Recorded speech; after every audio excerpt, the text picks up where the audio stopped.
Pero nasa linya na natin ang PAO Kumbatsero, si ang kanilang Executive Director, si Yusek Gilbert Cruz. Nasa linya natin. Yusek, magandang morning. Si Ka Jerry at si Ka Tunying po ito. Good morning, Ka Jerry at Ka Tunying, at sa mga nanonood po at nakikinig ng programa natin. Good morning po sa inyong lahat. Opo. Marami pa po bang mga bad boys na iniwan itong mga naging mga Pogo operations dito sa atin? Marami-rami pa rin po, Ka Jerry, ano? Actually, kailangan natin na nung una talagang maliliit lang ang gagawin nila, no? Pero itong mga recent na nahuhuli natin, marami-rami pa rin. Itong kagabi, yung nakuha natin, umabot lahat ng total ng 453. Out of that 453, Katunying, 401 dito mga foreign nationals. 52 yung Pilipino. Pakarami, ano? Tsaka ang laking operation pala niyan, Yusek. Opo. Katuwang po natin dito yung local government ng Pasay City sa pangunguna po ni Mayor Emmy Rubiano at gayon din po si Attorney Peter Manzano, yung City Administrator. Kasi po, ano na po ito dati na po nilang pinasara. So binalikan na lang po natin.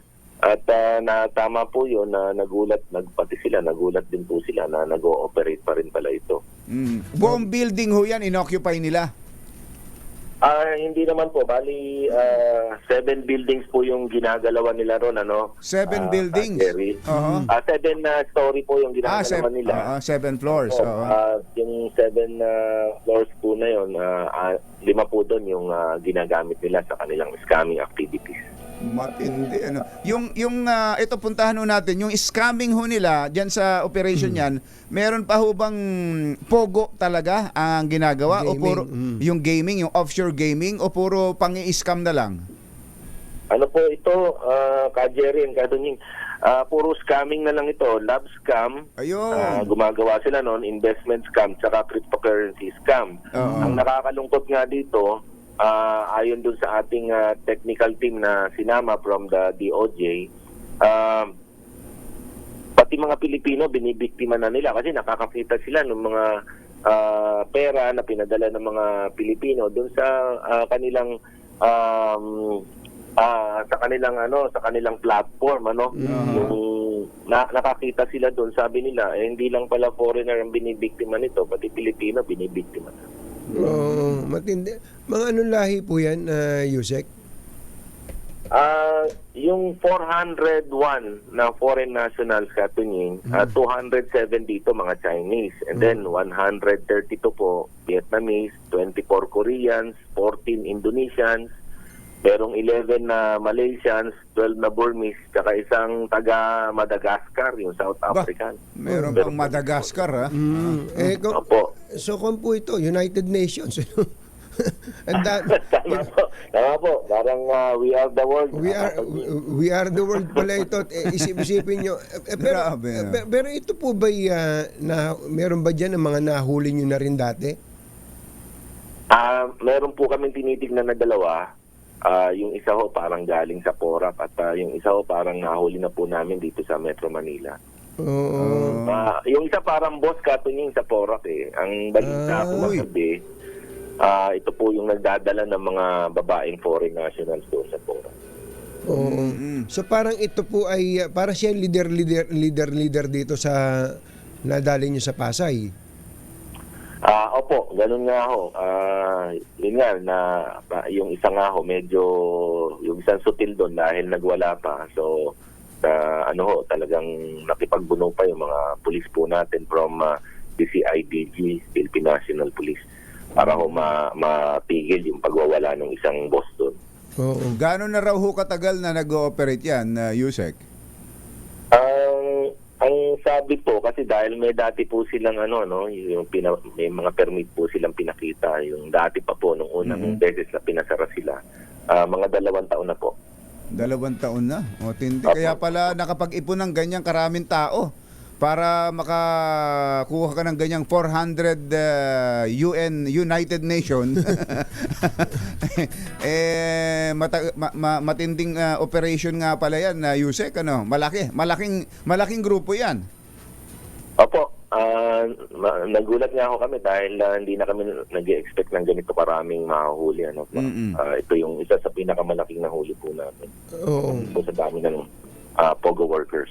Yun po yung lagi natin binabanggit. Kanina pinag-uusapan namin ni Jerry. Kapag ka ikaw ay barangay chairman, sa barangay level pa lang, normally, alam mo kung ano nangyayari sa barangay mo. Katulad dyan sa Pasay, liliit po ng mga barangay dyan. Isang hakbang mo lang, kabilang barangay na, Yusek, di ba?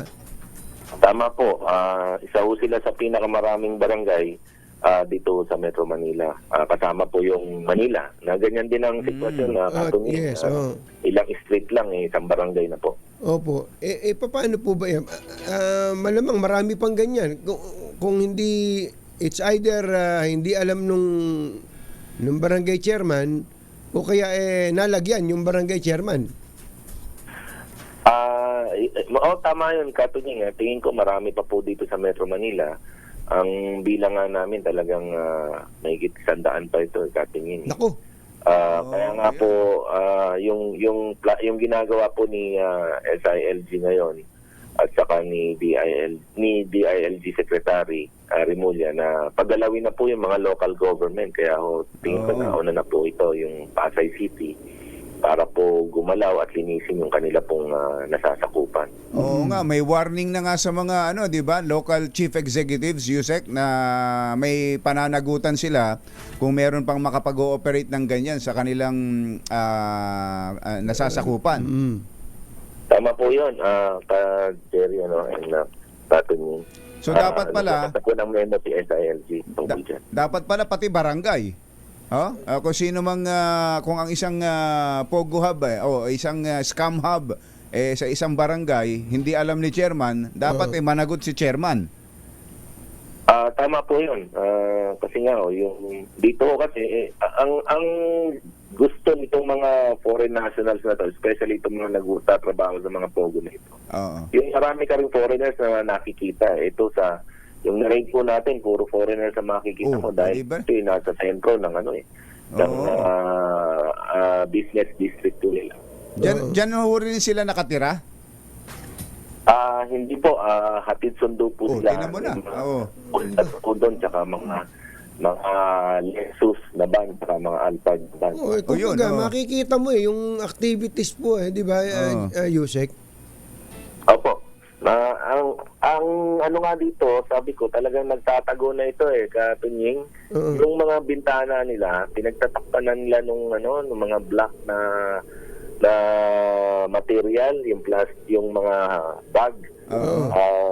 Pinagtatakpanan nila, pati black cartolina, nilagay na nila yung mga bintana, yun yung mga nakadikit. So, from the outside, hindi mo na makikita yung activities na doon. Pero ano po yung kanila? Meron ba silang, kumbaga, front na business kunwari? Meron ba silang business permit galing sa barangay o kaya sa City Hall? Yung ginagamit nila ngayon, yung Unlad Silangan 2. Yung pinasara po, Katunying, Unlad Silangan 1. So, dito pa lang, nandadaya na sila. So, sabi nga po ni Attorney Peter Manzano, yung City Administrator, ang dami pong violation na ginawa ito sa mga ordinansa po ng Pasay City. Yun hong may-ari nung building nung complex na yan. Questionin po natin yun, yung may-ari ng building. Dahil nga kagaya ng sinabi ninyo, hindi naman, parang imposible naman po na hindi nila nahalata na scamming ang ginagawa nito dahil inukupahan halos lahat yung buong building nila. Tapos diba? Hindi man lang nila alam yung nangyayari. Yusek, ilang bagay na lang, mabilisan na lang. May nabalitaan po kami na yung sa previous POGO operations, yung mga pinagsasalakay nyo, napalayas na yung ibang mga Chinese, marami daw pong naiwan ng mga misis at mga anak yung mga yan? Opo, marami po. Yung bilang po namin, Katunying, nasa 27 po yung mga bata na iniwan. Meron pa po mga buntis na 3. At kagabi, nagulat kami kasi lumalabas lang ito, Katunying, pag nagde-deport na po kami. Oo. Kagabi nagulat po kami nung palabas na itong mga foreigners dahil dinala na po namin sa aming temporary facility. May lumabas po na 4 na buntis na naman. Po. Yusek, naputol yun. Anong dinala nyo sa temporary facility? Ano po nangyari? Ako, yun po. Naku, napuputol. Ano? Yusek, napuputol kayo. Ikot lang kayo ng konti. Parang dati. Yung dati. Ikot na po. Yan. Luminaw. Ito na ho.